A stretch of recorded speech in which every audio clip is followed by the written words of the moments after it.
فلا وربك لا يؤمنون حتى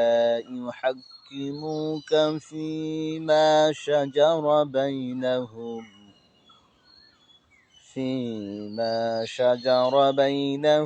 ثم لا يجدوا في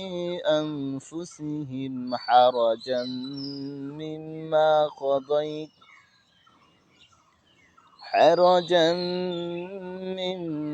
قضيت ويسلموا تسليما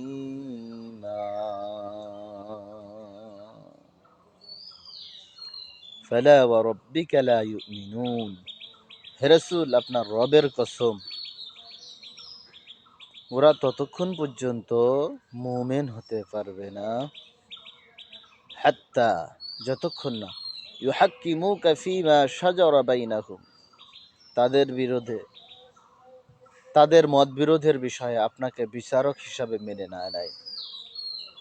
সুম্মা লা ইয়াজিদু ফি আনফুসিহিম হারাজাম মিম্মা কদাইতা আর আপনি যে বিচার ফয়সালা দেন তা মেনে নিতে তাদের মনের খুঁতখুঁত ভাব দূর না করে ওয়ায়ুসাল্লিমু তাসলিমা এরা ততক্ষণ পর্যন্ত মুমিন হতে পারবে না যতক্ষণ না আপনাকে বিচারক হিসাবে মেনে না নেয় এবং আপনি যে বিচার ফয়সালা দেন সেই বিচার ফয়সালা মানতে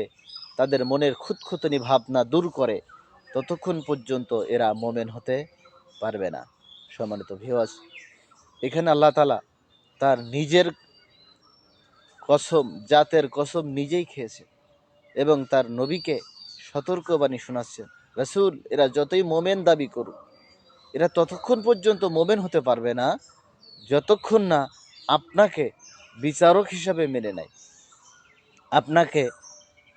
ফয়সালাকারী হিসাবে মেনে নেয়। আর আপনি যে ফয়সালা দেন এই ফয়সালা মানতে যতক্ষণ না এদের মনের খুঁতখুঁতনি ভাব দূর না করে ততক্ষণ পর্যন্ত এরা মুমিন হতে পারবে না। সম্মানিত ভিউয়ার্স, সম্মানিত দিন ভাই ও বোনেরা, আসুন আমরা রাসূলকে আতিউল্লাহ ওয়া আতিউর রাসূল, আল্লাহ তাআলা আনুগত্যের সাথে সাথে রাসূলুল্লাহ সাল্লাল্লাহু আলাইহি সাল্লামের আনুগত্য করি। তার আনিত আল্লাহ তাআলা তাকে যে বিধান দিয়ে পাঠিয়েছেন সেই বিধান আমরা মনে প্রাণে গ্রহণ করি। জীবনের শুরু থেকে আপনার আমার পরিবার জীবন থেকে শুরু করে রাষ্ট্রীয় জীবন পর্যন্ত জীবনের প্রত্যেকটা জায়গায় প্রত্যেকটা সেক্টরে রাসূলুল্লাহ সাল্লাল্লাহু আলাইহি সাল্লামের আনুগত্য অনুকরণ করি, তাহলে অবশ্যই আমরা মুমিন হতে পারবো। যেহেতু আল্লাহ তাআলা বলছেন যে তোমার বিচার ফয়সালা যতক্ষণ না মানবে এবং তাদের মনের ভিতরে যে খুঁতখুঁতনি ভাব আছে এই ভাব যতক্ষণ না দূর হবে ততক্ষণ পর্যন্ত তারা মুমিন হতে পারবে না। আর আমরা যদি মুমিন হতে না পারি তাহলে অবশ্যই আমাদের ইহকাল এবং পরকাল উভয় জগতে অবশ্যই আমরা ক্ষতিগ্রস্তদের অন্তর্ভুক্ত হয়ে যাব। আসুন